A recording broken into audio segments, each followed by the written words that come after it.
Big story today. 34 years after Frank Gable was wrongfully convicted for the murder of a top state official, the state of Oregon has now agreed to pay nearly $2 million to him to settle a lawsuit for his nearly 3 decades spent behind bars. Gable was found guilty in 1991 of murdering the director of Oregon Corrections, Francke, in Salem. Gable's attorneys say that with that conviction now overturned and this new settlement obtained, he can now move forward in his life, but the legal battles continue.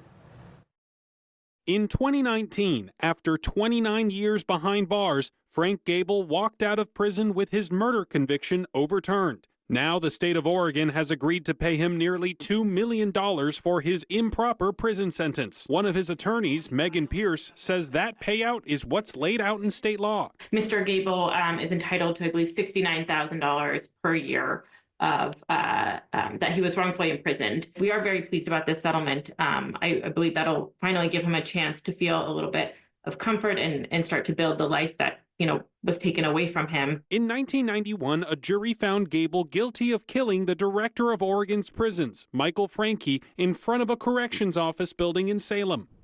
Decades later, a federal judge overturned the conviction after finding there had been misconduct by the prosecution. There was no reason to think that he had any involvement in the crime. There was no physical evidence connecting him to the crime.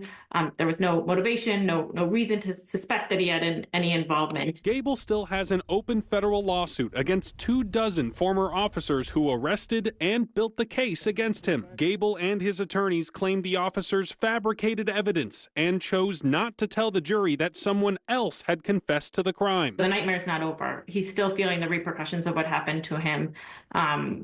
He will never be able to be made fully whole. But the goal here is to get justice and to hold the state officials who caused his wrongful conviction accountable. And the Oregon Department of Justice sent us a statement about its $2 million settlement with Gable. You can read that statement in full on our website right now.